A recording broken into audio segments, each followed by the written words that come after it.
Si nous avons l'intention d'être des adorateurs de Dieu, alors viendra le jour où nous réaliserons que le connaître comme notre Père, et nous savoir ses enfants, ne pourra plus nous satisfaire. Nous devrons connaître Dieu comme Dieu et nous-mêmes comme ses serviteurs. À moins que cette révélation ne nous saisisse, nous ne pourrons pas l'adorer en vérité. Ce n'est qu'en allant vers lui comme Dieu que nous pourrons vraiment nous courber devant lui. Ce n'est pas avant d'avoir réalisé que nous sommes ses sujets.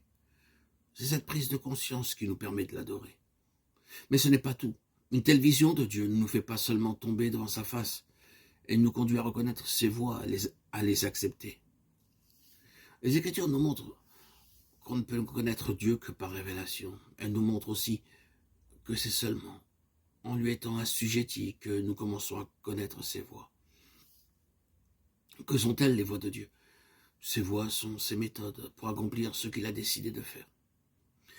Et en ce qui nous concerne, c'est la manière dont il nous traite pour accomplir son dessein envers nous.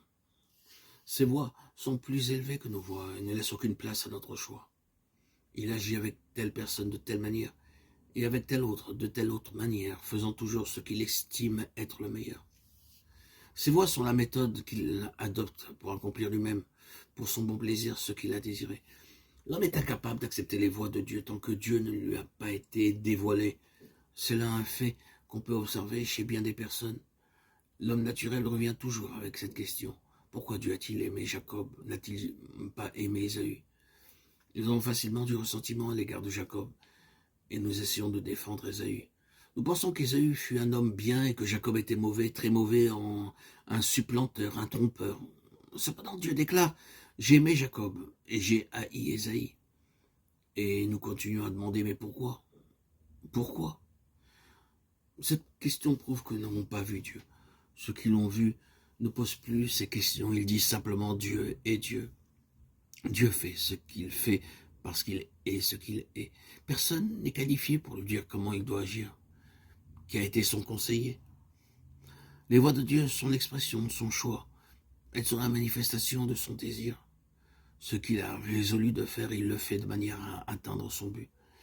Ainsi donc, ses œuvres providentielles varient selon le dessein qu'il a en vue pour chaque vie particulière. Nous avons déjà fait remarquer, lorsque quelqu'un, par la révélation, voit que Dieu est Dieu et que l'homme est l'homme, il ne peut faire autrement que de se prosterner et adorer. Mais souvenons-nous que si nous en restons uniquement à ce stade, nous sommes encore loin du but à atteindre. C'est une position abstraite. Il faut faire un pas de plus. Parvenu au point où nous pouvons adorer Dieu, il nous faut aller plus loin et aussi adorer ses voies. Nous nous prosternons devant lui et l'adorons pour ce qu'il est en lui-même, et nous acceptons aussi dans l'adoration tout le chemin dans lequel il choisit de nous conduire et toutes les choses qu'il lui plaît de mettre dans nos vies. Frères et sœurs, il est facile d'adorer Dieu lorsque nous sommes ensemble. Le prix à payer n'est pas très élevé, mais permettez-moi de le redire, lorsque nous avons réellement vu qui est Dieu, nous tombons devant lui et reconnaissons que toutes ses voies à notre égard sont droites. Nous l'adorons parce qu'il fait tout à merveille. Nous devons apprendre à marcher pas après pas, et si nous marchons devant Dieu, nous apprendrons à adorer ses voies. Notre avenir spirituel dépendra de notre désir d'accepter avec adoration le traitement qu'il nous appliquera. Nous devons parvenir au point où nous l'adorons pour tout ce qu'il lui plaît de nous donner et pour tout ce qu'il lui plaît de nous enlever. Afin de pouvoir mieux apprendre quelque chose de ses voies, considérons la vie de quelques saints de l'Ancien Testament.